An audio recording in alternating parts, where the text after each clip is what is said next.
Welcome back. Now, the price of gas in Europe is ticking up once again. Germany has raised the national gas emergency level to its second stage. This after Russia reduced its supply through the Nord Stream 1 by some 60%.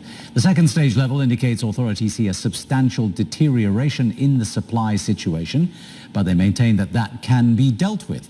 Rationing will be implemented only if the third stage is triggered. Our next guest says the Eurozone's current account surplus could be completely eroded if energy prices remain this high. Jens Nordvig is the founder and CEO of Ex-Ante Data, joining us from New York. Jens, thanks for being with us. Thank you for inviting me. It would seem to be perhaps a little bit odd that the Germans are not taking more of a panic situation here. Why are we not at stage 3? It seems fairly clear that Putin's interests lie in stopping gas to Europe and retaliating for the pressures on him. So why are we sitting there pretending as if this is not an emergency? So this is definitely a very serious situation. So we've been monitoring these gas flows literally by the hour. Like, we have data on what's coming through the Nord Stream pipeline hour by hour. And then last week, suddenly those flows dropped by 50%. And the flow had been filling up European inventories at a decent pace. But now where the flows are down to 50% of normal, those inventories are going to fill up slowly. And the question is whether they can even get enough inventories for next winter. So this is a very serious situation. Unless there's any kind of change in the next couple of weeks, Germany will have to take very drastic measures. And you can already see it in the sectors that are most impacted by what's going on. The chemical sector in Germany relies heavily on this natural gas. And we've seen stock prices there decline very dramatically, and understandably so. So we're very close to a point where Germany will have to take very dramatic action.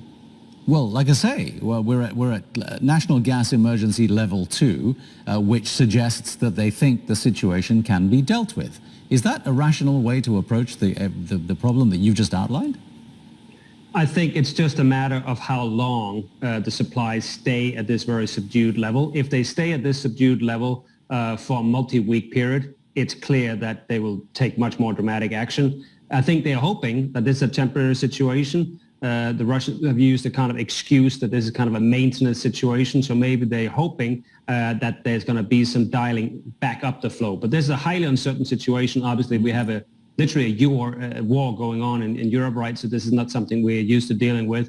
And politicians are also probably very reluctant to take any conclusions that are premature. But I think it's safe to say that very, very cautious policy making is warranted here at this stage. As I said, the prices are ticking up, but it does seem as if there isn't much panic kicking in at this point. But you say action can be taken. What action is available to Germany and Europe at this point? Well, so these are essentially demand-reducing measures, energy efficiency measures, all the structural steps that are needed, and obviously including everything that can reduce the fossil fuel component of the energy mix towards sustainable energy. Like, ironically, all these steps are actually quite popular steps from an environmental perspective. So it would seem, given the supply issues we have, given the Russia issue, and given that steps in that direction are very popular, there should be a maximum acceleration of those steps in order to get the supply situation sorted out by next winter. And we're seeing things going on behind the surface, obviously, but the question is whether it can be fast enough, given the very, very serious situation Germany is facing. All right. What are the financial and the economic implications of what's going on then? And let's look at it in two scenarios. One is that we stay at this level and things don't get any worse, and the other being that things do get worse.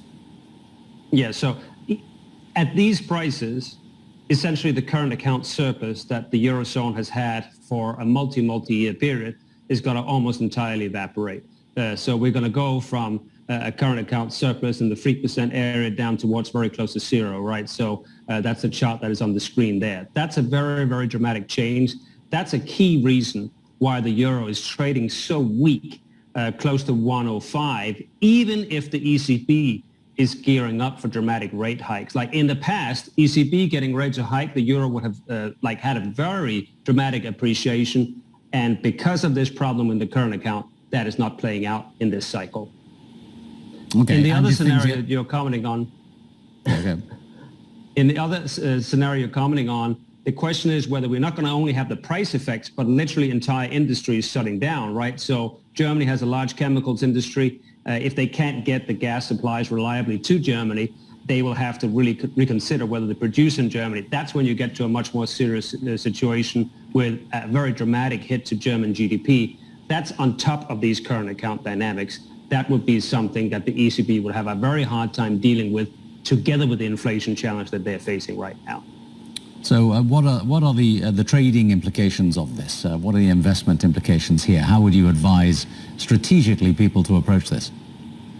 Yeah, so I think you want to be very cautious on European assets until we are clear that we can essentially get through the next winter without any dramatic disruption to the economy. And a couple of weeks ago, it looked like the inventories were filling up at a decent pace.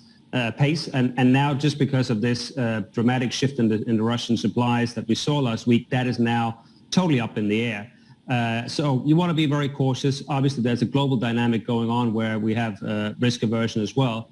And the ECB is facing a dramatic challenge. I think the problem that we're facing in this cycle, right, is that the central bank action is not one that can just focus on growth. We used to be in an environment where, okay, as soon as growth slowed a little bit, we knew that the central banks would come in and help. But because inflation is now so elevated and way beyond target, we can have a situation where the ECB is forced to tighten, even if it faces a dramatic recession in Germany. So I don't think this is a time to buy bonds yet. And this is highly unusual. We've never seen a cycle like this, essentially. Well, it is. We had the emergency meeting this week of ECB meetings. They're trying to address the fact that if they do have to react strongly with interest rates to do something here, it's going to cause its own raft of problems, isn't it? And the outcomes from that are undetermined. Can you give us a sense of what effect you think it might have on the euro? Yeah, so the euro has suffered from two problems at the same time. It's had the dollar being strong globally. And then we've had this energy crisis dynamic. And you can even add a third to the equation, that we've had a peripheral spreads widening, right? So that's why we had the emergency meeting trying to address that third wild card that will cause essentially financial instability in the Eurozone. So it's a very, very challenging mix.